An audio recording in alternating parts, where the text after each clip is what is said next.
عشق رسول صلی اللہ علیہ وآلہ وسلم کا عجیب واقعہ۔ یہ واقعہ شیخ الاسلام حضرت علامہ ظفر احمد عثمانی رحمۃ اللہ علیہ نے بیان فرمایا۔ وہ بیان فرماتے ہیں کہ میں اس زمانے میں حج کے بعد مدینہ منورہ گیا۔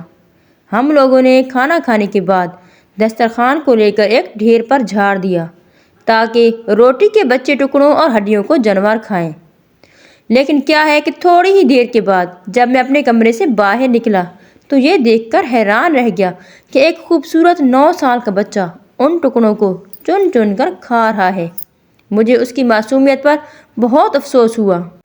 چنانچہ میں اس بچے کو اپنے ساتھ قیامگاہ میں لے آیا اور اس سے پیٹ بھر کے کھانا کھلایا، کیونکہ میں ایسی ہستی کے شہر میں تھا جو غریبوں کا والی اور غلاموں کا مولا تھا۔ میرے اس برتاؤ کو دیکھ کر بچہ بے حد متاثر ہوا۔ میں نے چلتے وقت اس سے کہا کہ بیٹے، تمہارے والد کیا کرتے ہیں؟ اس نے کہا میں یتیم ہوں۔ میں نے پھر کہا بیٹے، میرے ساتھ ہندوستان چلو گے؟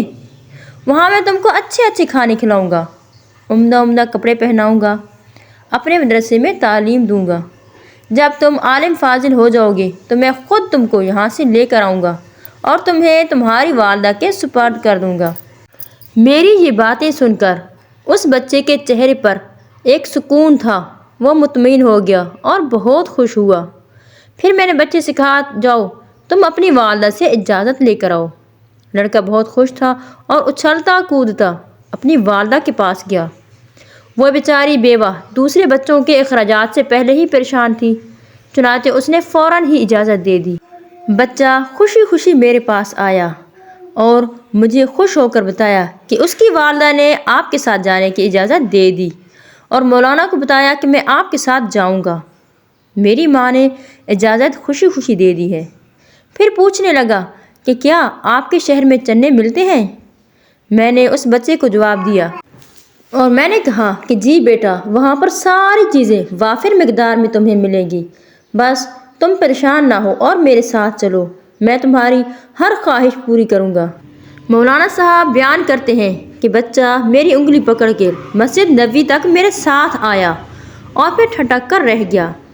سرکار دو عالم صلی اللہ علیہ وآلہ وسلم کے روضہ مبارک کو دیکھا اور مسجد کے دروازے کو، اور پھر پوچھا کہ بابا، یہ دروازہ اور روضہ بھی وہاں ملے گا؟ میں نے کہا بیٹا، اگر یہ وہاں مل جاتا تو میں یہاں کیوں آتا؟ لڑکے کے چہرے کا رنگ ہی بدل گیا۔ میری انگلی چھوڑ دی اور کہا بابا تم جاؤ، اگر یہ نہیں ملے گا تو میں ہرگز اس دروازے کو چھوڑ کر نہیں جاؤں گا، بھوکا رہوں گا، ساری زندگی بھوکا رہوں گا، لیکن یہ شہر اور روضہ رسول چھوڑ کر کہیں بھی نہیں جاؤں گا۔